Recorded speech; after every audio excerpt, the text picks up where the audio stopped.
day of the 11th month. This was the time chosen in 1918 as the moment to cease hostilities to end World War I. Since that time, many countries around the world have chosen to use this day as a national holiday to honor those who fought in this war and many others. In the United States, November 11th is a national holiday where we take time to remember those brave men and women who have fought for the country throughout its 243-year history.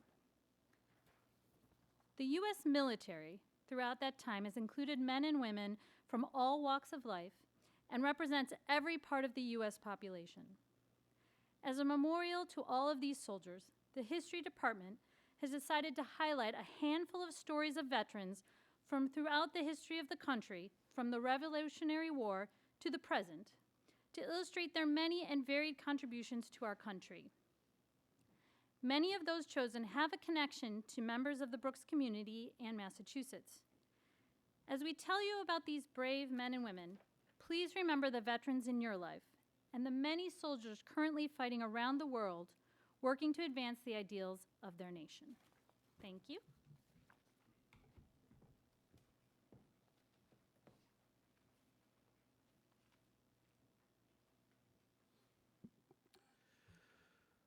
My sixth grade aunt, Deborah Sampson, a poor teacher and weaver who wanted to defend her country, pretended to be a man in order to join the 4th Massachusetts Regiment during the American Revolution.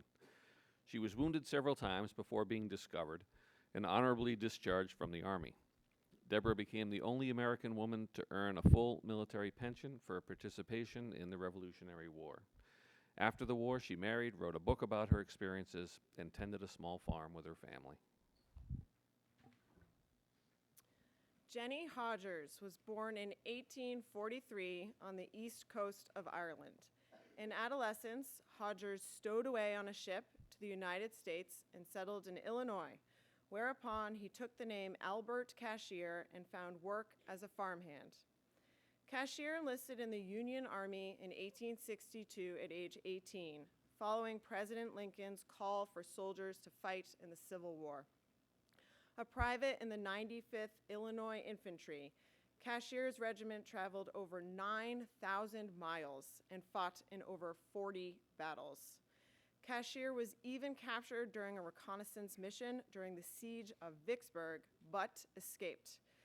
He served until the end of the war and then returned to civilian life, working as a church janitor, cemetery worker, and lamplighter. Cashier voted and collected a veteran's pension, both male privileges of the era. Though assigned a female sex at birth, historians believe that Albert Cashier was a transgender man. You will recall that a transgender person is someone whose gender identity or expression does not correspond with the sex assigned at birth. Because Albert Cashier lived as a man for 53 years, most historians no longer assert that he was a woman serving in disguise, but was instead a transgender person living his truth. Fast forward over 150 years from the end of the Civil War, and the topic of transgender people serving in the military is still up for debate. In January 2016, the ban on transgender people serving openly in the U.S. military was lifted. However, the current administration has reinstated that ban. We share Albert Cashier's story to honor the transgender people serving in our military, past and present. Abraham Lincoln delivered the Emancipation Proclamation on January 1st, 1863, during the Civil War. Lincoln freed all persons held as slaves in lands of rebellion and furthermore declared that any freed men would be able to join the armed services. The 54th Regiment of Massachusetts Volunteer Infantry was the second African-American unit to be created, following the 1st Kansas. Two sons of famed abolitionist Frederick Douglass were among the first to enlist. The regiment had an extra weight to carry, as Confederate President Jefferson Davis declared that any black soldiers or their white officers would immediately be killed following capture, irregardless of typical war conventions. Furthermore, the 54th learned they were to be paid half the salary of their white counterparts, which prompted the soldiers to refuse any pay at all. The regiment also faced discriminatory details of hard labor, when they would have preferred to see action and then subsequently assignments to the very front lines of battle. Despite this, the 54th Massachusetts served valiantly, most memorably at the Second Battle of Fort Wagner in South Carolina. They suffered 270 casualties among their 600 men, and despite defeat, never let the American flag touch the ground. Sergeant William H. Carney was the first African American to earn a Medal of Honor for this action. Lincoln credited the valor of the 54th for encouraging other African American men to enlist, which helped to revitalize the Union Army and turn the tide of the war. By war's end, 10% of Union soldiers were African American, which was double the black population in the North. Of the regiment, Massachusetts Governor John A. Andrew remarked, "I know not, quote, I know not where in all of human history to any given 1,000 men in arms there has been committed a work at once so proud, so precious, so full of hope and glory," end quote. You can see a memorial to the 54th across from the State House on the Boston Common and learn more about their experience by watching the movie Glory, starring Denzel Washington and Morgan Freeman.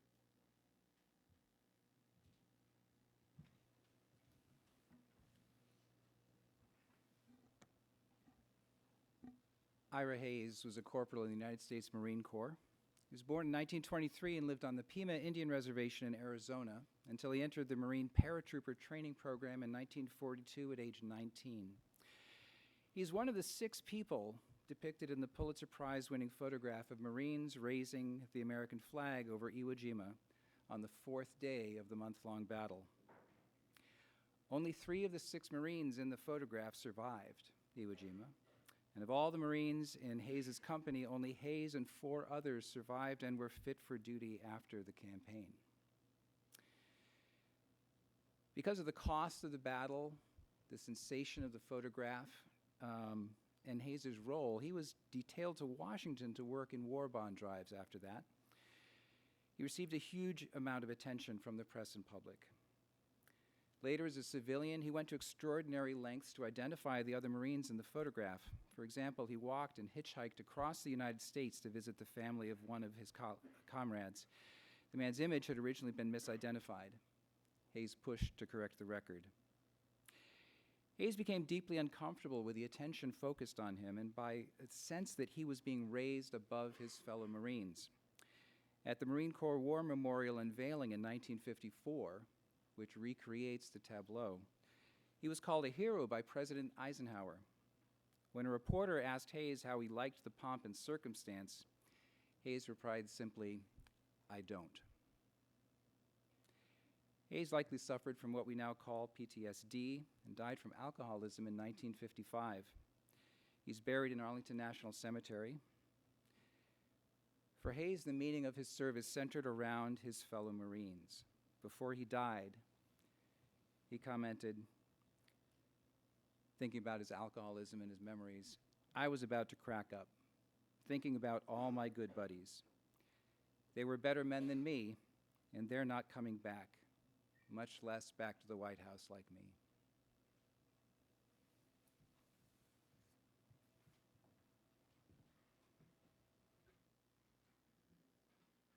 Assigned to the USS Abraham in 1917 was the second ship for Lieutenant Eduardo Isaac as he served during World War I. Pictured behind me is a 26-year-old Lieutenant Isaac. Born in 1891 to a French father and a German mother, he grew up in a bilingual home. And as a first-generation American, he wanted to represent his nation from a young age. As a proud member of the United States Navy and a graduate of the Naval Academy, he acted in a leadership role on the USS Lincoln as he organized the transport of both goods and troops to Europe. In May of 1918, his ship was hit and sunk by a German U-boat, and Lieutenant Isaac was captured as a mistake for the captain and was held prisoner on board a German U-boat until the submarine returned to Germany. He was able to gather a lot of information from this U-boat because he spoke German with his parents at home. In attempting to carry out his plan of escape, once confined by the Germans, he jumped through the window of a rapidly moving train at the imminent risk of death not only from the nature of the act itself, but from the fire of the armed German soldiers who were guarding him. After being recaptured, Lieutenant Isaac made a second and successful attempt to escape, breaking his way through barbed wire fences and deliberately drawing fire from the armed guards in hopes of permitting others to escape during the confusion. He made his way through the mountains of southwest Germany, having only raw vegetables for food, and at the end swam across the Rhine River during the night in imminent vicinity of German sentries. He provided a lot of useful information from the German U-boat strategy and what was inside the German U-boats when he reported to officials in Switzerland. He earned the Medal of Honor for his heroism and continued to serve his country in the House of Naval Affairs. He passed away at age 98 and was the oldest World War I Medal of Honor recipient.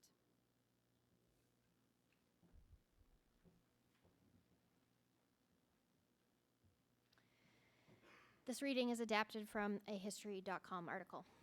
Fleming Begay Sr., a Navajo code talker who helped the Allies gain victory in the Pacific Theater in World War II, died on May 10, 2019, at the age of 97. He was one of the last remaining members of an elite group of 420 Navajo who used their language to help transmit top-secret military information during the war. Born in 1921 in Red Valley, Arizona, Begay attended a Native American boarding school, part of a United States policy that forced Native American children into schools that focused on English-only education. But the language of Begay's people, the Navajo, would end up playing a major role in Begay's life. When World War II started, Begay heard the Marines were searching for people who could speak Navajo. He answered the call and became part of history. During World War I, Choctaw code talkers had proven the Native American languages, which had few speakers due to U.S. policies that forced assimilation and drove Americans out of their traditional lands, could be used as an uncrackable code. In World War II, the Marines used that tactic again, recruiting speakers of Navajo and other languages to send and receive messages on the battlefield. Navajo is unwritten and complex, and tests revealed that it was a quick and effective way to transmit vital information in the field. It took decades for the Navajo Code Talkers service to become public knowledge, after information on the program was declassified in 1968. In 2017, Begay and other surviving code talkers were honored by President Donald Trump. Today, fewer than 11 code talkers are thought to still be alive.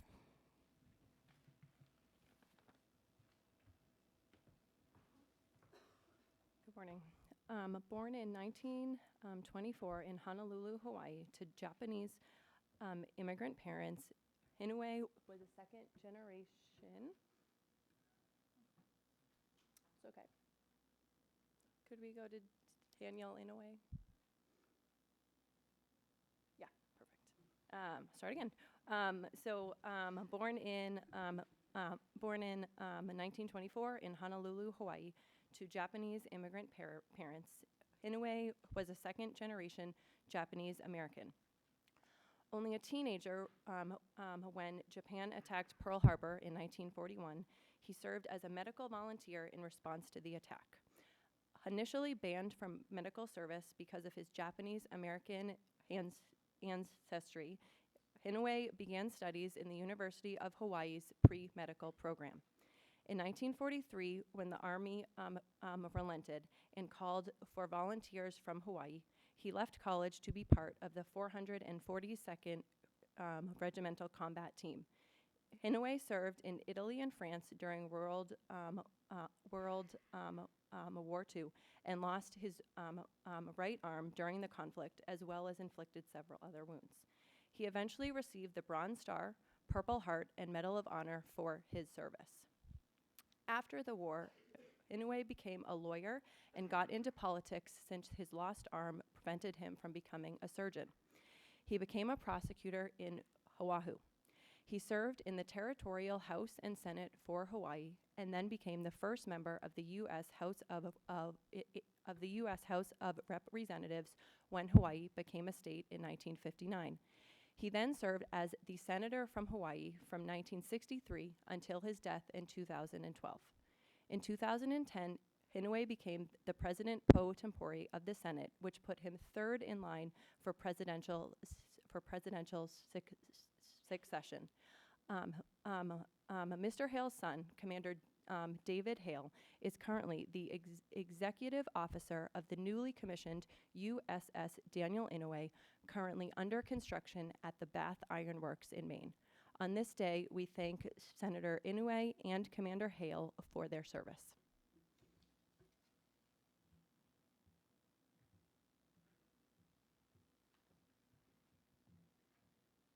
Four of the roughly 80,000 Latino soldiers who served in Vietnam came from my family. My great-uncles John, Jr., Robert, and my grandpa, Greg Cabral.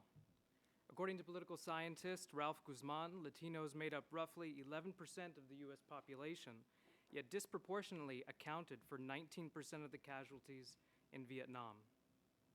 A couple of explanations have been put forward in an attempt to explain why the war disproportionately affected Latinos.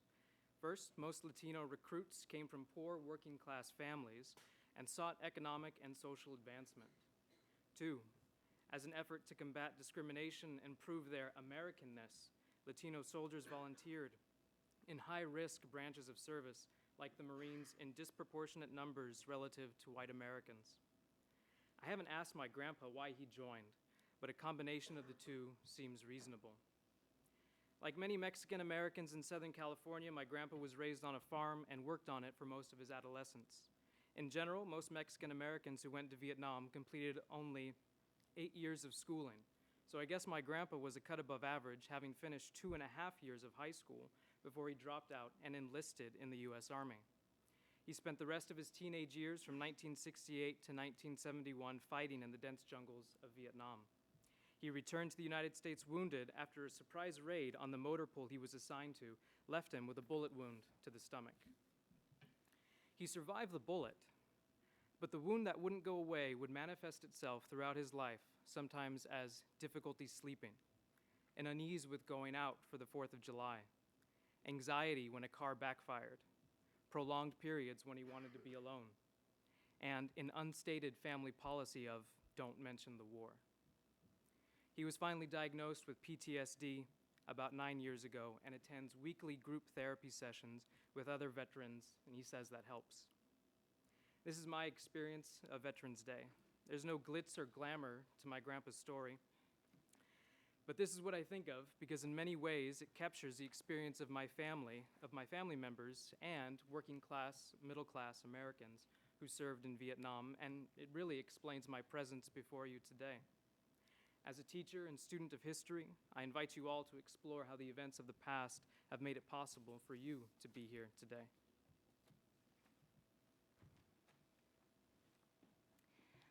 The 116th Congress contains 96 veterans, and 7 of those are women.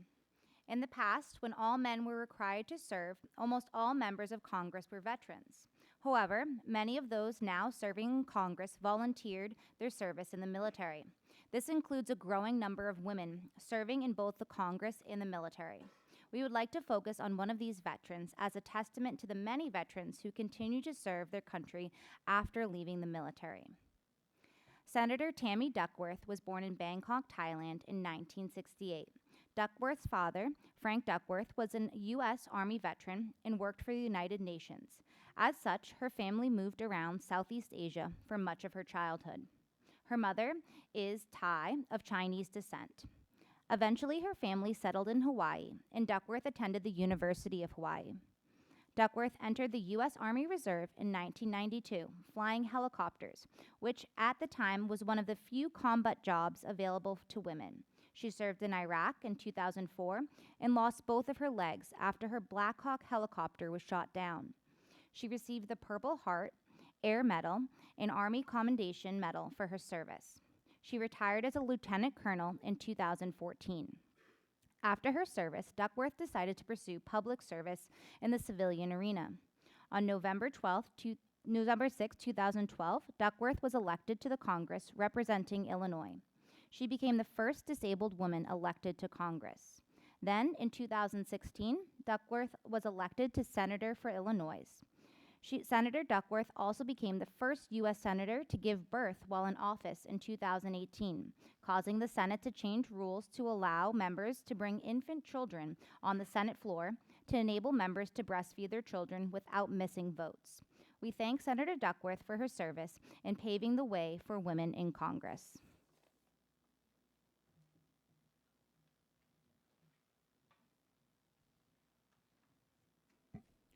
Good morning. I have the honor of speaking about George Alexius Whitney today, one of Brooks's own, Brooks class of 1996. Following Brooks, he attended Bates College, where he starred in both football and lacrosse. After that, he attended Officer Candidate School in the Marines, and upon graduation, entered the Marine Corps as an officer. You will see his name inscribed in the back of the chapel as you depart today. He was killed in action fighting for his country in Afghanistan in December of 2016. I first met Alexi in the fall of 1993. I taught him ancient history and coached him in football and wrestling, and his first year at Brooks was also my first year at Brooks. He was 15 and I was 26, and I loved the things he loved, the great sports of football and wrestling and military history. It really cemented our relationship. During the era Alexi wrestled at Brooks, we used to write inspirational things on a whiteboard in the locker room. One of the most memorable sayings we developed was to be tough in mind and body and gentle in manner and spirit. And Alexi was a paragon of these virtues. He was tough as nails on the mat, but a gentleman off the mat. In many ways, like the U.S. Marines, your best friend, but your worst enemy. In the classroom, his interest in learning and his thoughtfulness and kindness were like nothing I'd seen before or since. He loved ancient history, but I simply could not answer all of his questions as a young teacher.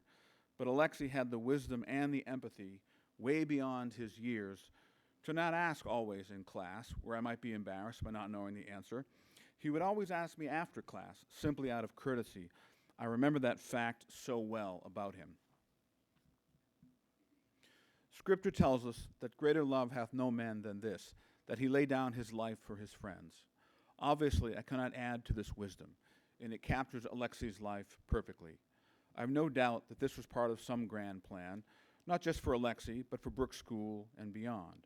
As long as there are Brooks, as long as there is a Brooks, Alexi will be remembered, and as long as there is a United States, Alexi and all the other veterans will be remembered. Alexi's name will be forever inscribed on the wooden tablet at the back of the chapel, and it will be forever inscribed on the hearts of the men and women with whom he served, many of whom I met right here in this chapel at his funeral in January of 2017. Also at this time, I'm reminded of the words in the song, America the Beautiful. It refers to citizens who more than self their country loved. This is the essence of our beloved Alexi.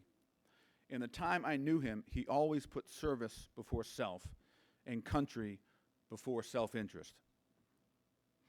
As is the case with so many great individuals, Alexi turned the pop culture on its head.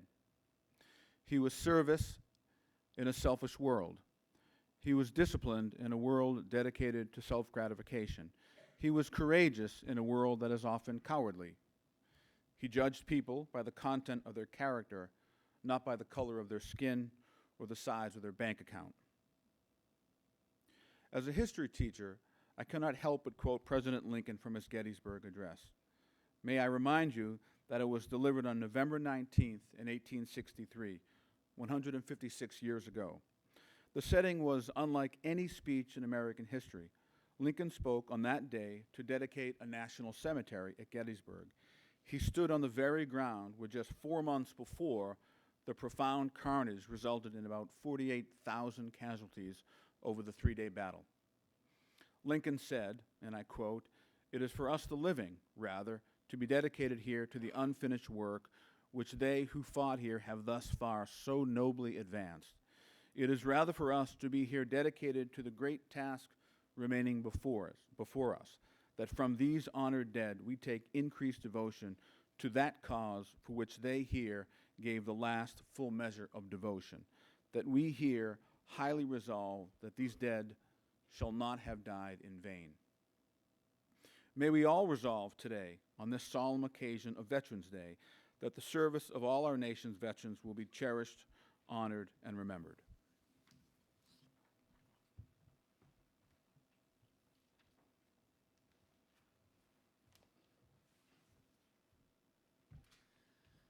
I'd ask that you please stand and remain standing for this prayer and for the closing hymn. Spirit of truth and justice, we give thanks for the faith and commitment of all those who have served and now serve our country in war and in peace.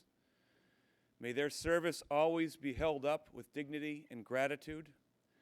May we honor their service by always acting in ways that serve truth, justice, fairness, and equality among all people. On this Veterans Day, we especially give thanks for those Brooksians who gave their lives in the service of our country. Thomas Perkins Brooks, Jr., class of 1941. Stephen Metcalf Danforth, class of 1939.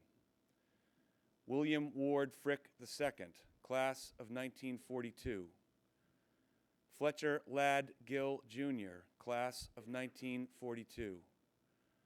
Lawrence Cushing Goodhue, Jr., class of 1946. Robert Ross Hotz, class of 1941. David Lapsley, class of 1938. Oliver Ames Parker, class of 1939.